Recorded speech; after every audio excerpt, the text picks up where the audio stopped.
With the new year just around the corner, the local boys hockey season is in full swing. Our Division I boys top 10 list is on the agenda, with all teams hoping to accomplish what the Pope Francis Cardinals did a season ago.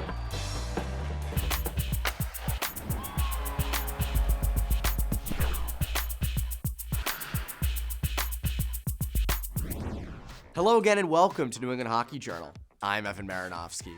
Before we begin our look at who we're calling the 10 best teams in Division I boys hockey this year, let's remember how last season ended. Moss Kearney, Moss looking around, finding Ivy, he scores! He scores! Dallas Ivy! Josh Ivy's last-minute goal gave Pope Francis a thrilling 3-2 win over Zavarian, the Cardinals taking home the Division I boys hockey title. With that, we're joined by Paul McNamara from My Hockey Live. Welcome, Paul. Great to be here, Evan. Thanks for having us. Well, Paul, many say that the start of the high school hockey season is marked by the annual Garrett Reagan Summit, which took place earlier this month in Marlborough. Yeah, it's a great festive day, 70 teams, the 15th annual Garrett Reagan Summit, run by John McGuire and the Coaches Association, and it is like New Year's Day out there, the unofficial dress rehearsal for the high school hockey season in Massachusetts. It's beautiful chaos. That's what that is, Paul. It's beautiful chaos. All the teams there, it's great. And speaking of beautiful chaos, we have our yearly top 10 list. Now, the season's underway, but first, we'll begin at number 10. It's St. John Shrewsbury. St. John Shrewsbury, the Pioneers, kind of under the radar, finished as the number 9 seed last year in Division I, which surprised some people. They only went on to win 2 games and make it to the quarterfinals, where they ran into St. John's Prep, their fellow Catholic Conference member. But terrific job by Coach Mike Mead last year. He did lose some key guys. They've got 2 new goaltenders this year. They lost 2 or 3 guys on defense, but they're gonna refill. Brody Hoare's a very good defenseman. Up front's their strength. Luke Girardi's the captain. He's a center. He's a veteran. Daniel Menyalkin is a junior center. Those 2 may play together at some point this year, but Menyalkin's worth the price of admission if you haven't seen him. Here's Menyalkin, who fires a shot with the toe drag, and it goes in! Daniel Menyalkin! Yeah, they have a team with a lot of returning scores. I think that, as you mentioned, that's going to be their big asset. But also, they play in the Catholic Conference, which they were under 500 last year, still the number 9 seed, and they go deep in the tournament. I mean, that Catholic Conference schedule just battle tests everybody. There's never a night off in that conference. Nobody knows better than St. John's of Shrewsbury, but they battle and they play hard, and they get their share of wins in the conference, even though they may be under 500. But they play a pretty good outside the league schedule as well. So St. John's of Shrewsbury under the radar, but they will be there, we think, in the top 10. They are there at number 10. We'll move right along to number 9, a team we've talked a lot about, Paul, over the years, and that's Arlington and the Spy Ponders. Everybody talks about Arlington a lot. The Spy Ponders, the hub of hockey, and of course, everything revolves around Coach John Missouri, the fiery, charismatic leader of the Spy Ponders. And as we talked off camera, every year John says, you've got us ranked way too high, even if you pick them 16 or 18.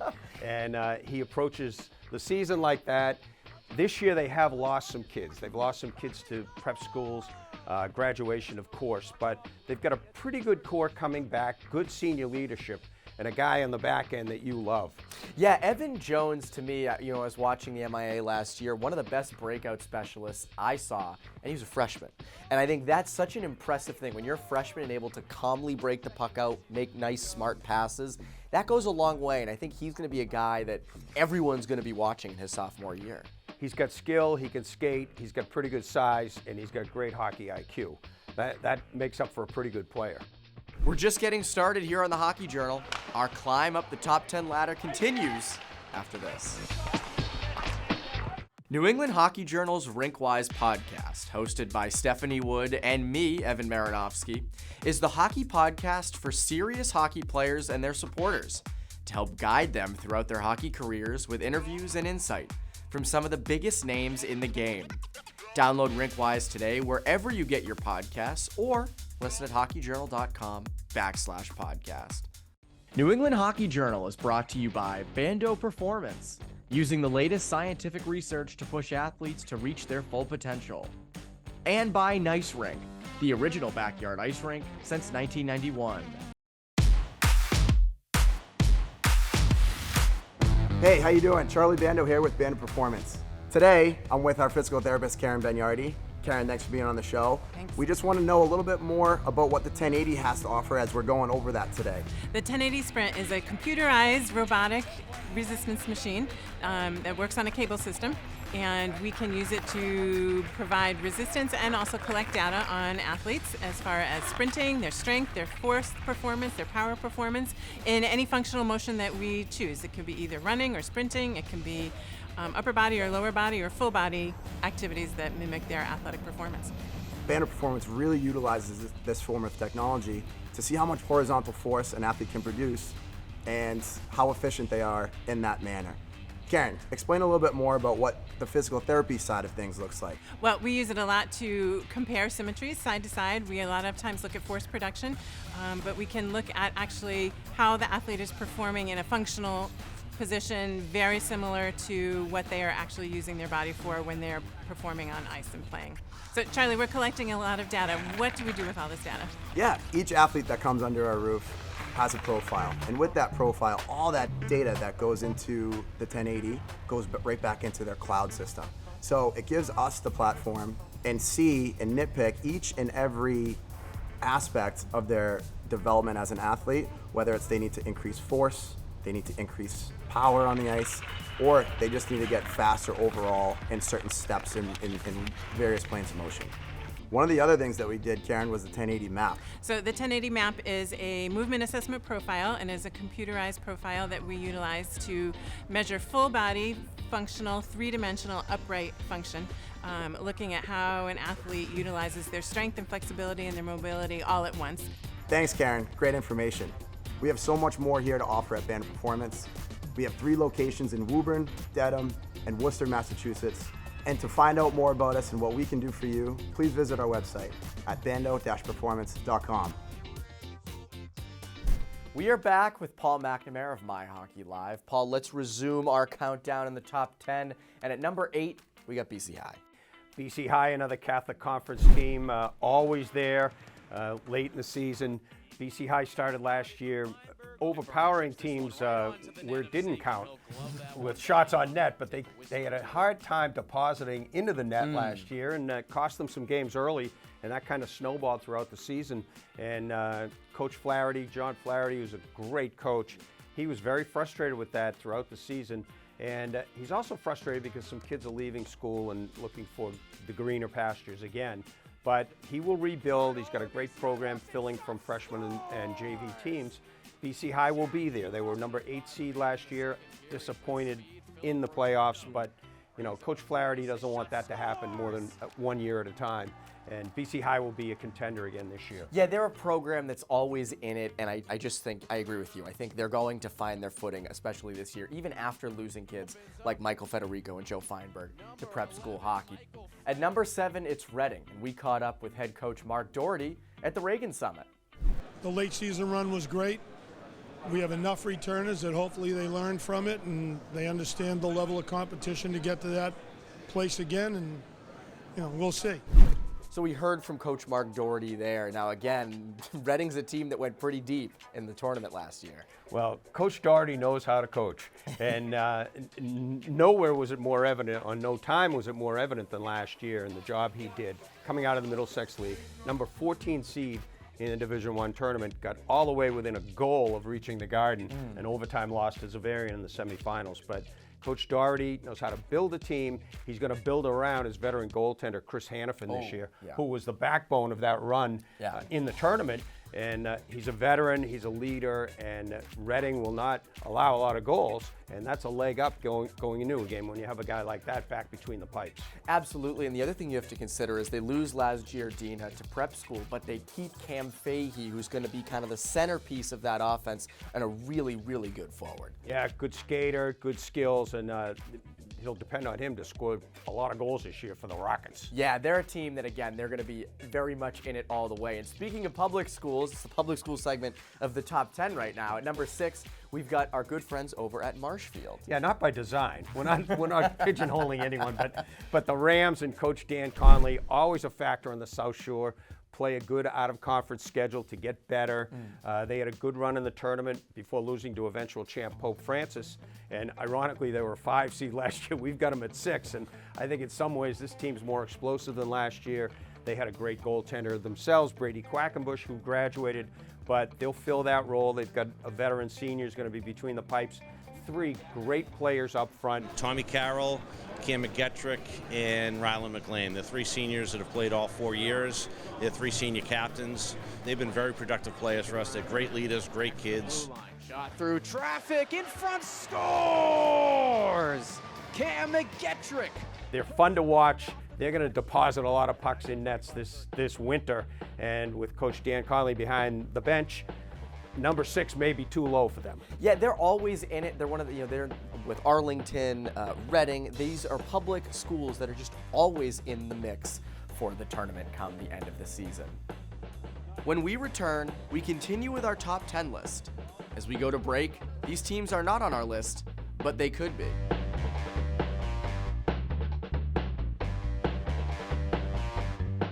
Build your rink of dreams today, no matter what the size of your backyard rink, with high-quality white rink liners from J. Freeman. Call 800-841-9442 or sales@jfreemanco.net.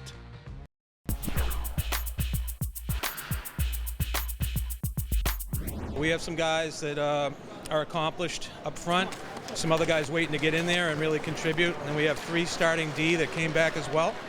And we have all new goalies, so that's a little bit of an unknown, but I think we're off to a great start, and we'll see as we go. Tony Messina's Hingham squad sits at number 5 on our list. Now, Paul, Hingham lost some scoring, but they're the Harbormen. They're always just in the mix. In the mix is how to describe this edition of the Harbormen. They were the number 3 seed last year. A little disappointing that they didn't get as deep as they maybe wanted to go, but Tony Messina knows how to reload. He's got some pretty good senior leadership. He's got some holes to fill. They're young on defense, not as big as he'd like to be maybe, but they get better as the season goes on. They play maybe the hardest schedule in the state. They're an independent, and they schedule anybody that wants to play. And they get better. 1 loss here and there doesn't discourage, it discourages them, but it doesn't shut them down and say the season's a total loss. They'll be in the mix come late February and early March. They will be, and what always fascinates me about Hingham is when I go to prep games, there are Hingham kids all over rosters throughout New England prep school hockey, yet the Hingham Harbormen continue to be one of the dominant MIAA teams. What do you think it is about Tony Messina's job that he's done and sort of the culture that has kids coming and still being really good at Hingham? I think they realize that. Certain towns know some kids are going to leave. And you can't fight human nature, and you can't fight what people want to do best for their kid. But there is pride in putting on that Hingham jersey, and a lot of kids want to play there. And even if they move on later, they want the experience of playing for Tony Messina and for the town. Well, it seems to be pretty good, and they seem to be doing a very good job of it. Moving right along to number 4, a team that did lose some players to prep, CM, which some might be surprised we have Catholic Memorial at number 4, because last year they were one of the top 2 teams all year, but we have them at number 4. Well, they're number 4 because there's a bit of a mystery around them. I mean, they could have been placed higher, they could have been placed lower. But we think CM at number 4, not saying anything bad, but Coach Larry Rooney is a great coach. If they don't have the talent, he'll get them up to number 4, and kids will develop there, as they do. More ice time for younger kids, they're going to get better. But the 2 key losses, as you said, Tyler Hamilton and Joe Markey, who left for prep school. I think they're both at Dexter. Dexter South. But other kids are going to get a chance to play.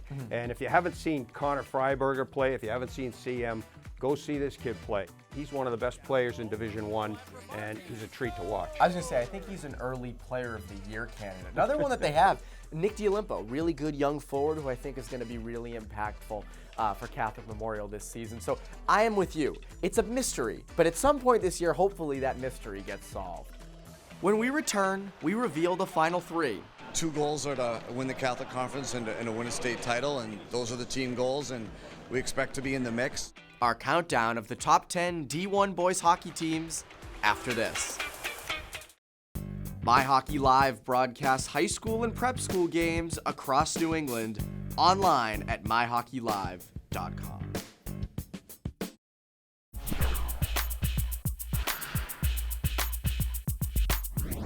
Evan Marinofsky, Paul McNamara back here on New England Hockey Journal. 7 teams down, 3 to go. You ready, Paul? We're ready. Let's do it. And at number 3, and one of the best teams every year from the Catholic Conference, is Xaverian. We feel like we have unfinished business, and 2 years in a row to get there is great, but there's no moral victories when you don't win the title, and we're really motivated to have a great season and finish strong, and that's where we want to be in March. We want to be playing our best in March. Paul, Xaverian made it to the title game last year. They made it to the title game the year before. Came up empty both times. Can they do it again this year and maybe have a different result?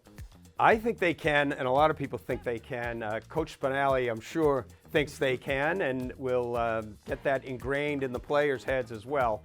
Like every team, they lose some kids every year to graduation, but they've got a key guy coming back between the pipes, Cole Poulier-Porter, who was phenomenal in the tournament last year and just got better as the season went on. He's back there to anchor things for the Hawks. And Cole's got some great guys in front of him, including Tay Toe, Michael McGrath, Matt Dion, all guys that have seen extensive play over the last couple of years. That's going to help. Up front, they're not as deep as they've been, but they have a tendency, too, to fill from the freshmen and the JV teams, too. Great captaincy, great leadership between Jack O'Neill and Jesse Peck, and they're going to score some goals, enough to win with that defense and goal. I was going to say, every year we talk about this with the MIAA tournament. The biggest thing is, do you have the goaltending? Do you have the goalie that can carry you all the way close or to the final? And we talked about that with Reading with Chris Hannafin. Cole Pouliot-Porter, to me, is the best goalie in the MIAA without really a doubt. And Birch picks up the loose puck behind. A Hamilton shot. How did he save that one? Stopped that, came out of nowhere. Wow. I saw him at the USA Hockey Select 17s this summer. He was phenomenal. The motivation of not winning this at the Garden the last 2 years, I think is going to be really strong with the Xaverian team. And speaking of teams that are going to be very motivated to get to the Garden this year, number 2, St. John's Prep, a team that was the best team in the MIAA throughout the season last year, but just couldn't get past that semifinal game. Well, that was another instant classic, too. Yes. As they lost to Pope Francis 1-0. And shouldn't hang your heads because they had the best season overall all season long. The people at St. John's Prep are probably unhappy we don't have them at number 1.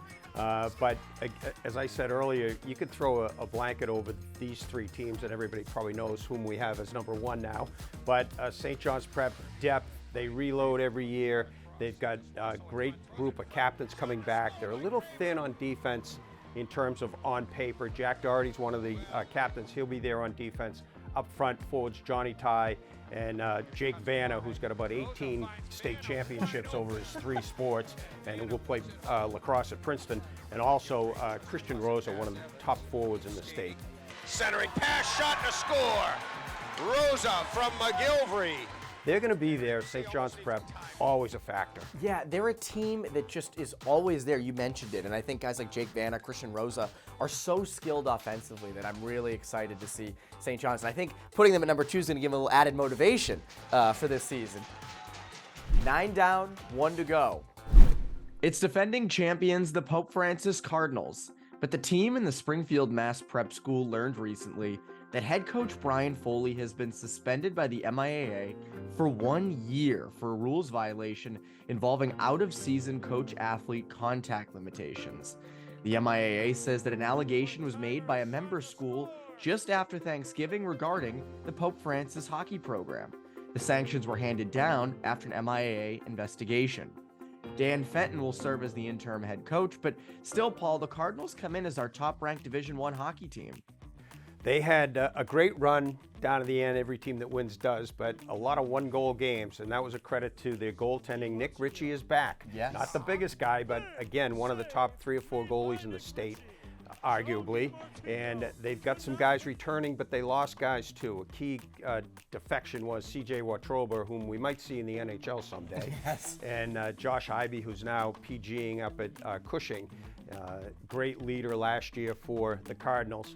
But as you said, Coach Foley, and as Coach Foley expressed himself, they always look to fill from below. They've got a great following out in Springfield, And we think, as defending champs, we got to put them there until someone knocks them off. Well, that's the thing, and I think with guys like Mossy Kearney, who led them in points last season. Again, you mentioned Watroba and Ivy, but Mossy Kearney was always right there. And then I really like defenseman Jake Jarrell. I think he's a really strong Division I college hockey prospect. Just moves the puck so well, so fluid, good at both ends of the ice. So I don't think it's a stretch to put Pope Francis at number 1. But again, Paul, I mean, we've talked about this off the air. We've talked about this in podcast form.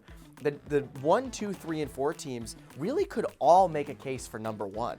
Absolutely. It's I hate that term, it's a crapshoot, but at the beginning of the year, you're going to play everybody, and these teams do play each other throughout the season, and they look forward to getting the seedings out in late February and then putting it all on the line on the ice. Am I crazy to think that this year compared to last is a little more parity at the top? And then you also have teams, 4 through 10, who are going to make a real push to kind of get those guys 1 through 4. Yeah, it wouldn't surprise me if anybody we have ranked 1 to 7 ends up with the trophy in the Garden, honestly. And it's just, you get goaltending, and it's a game of inches. Goalies make such a difference. It's hockey. And that's our look at Division I boys hockey as the season rolls on. I'm Evan Marinofsky. See you next time on New England Hockey Journal.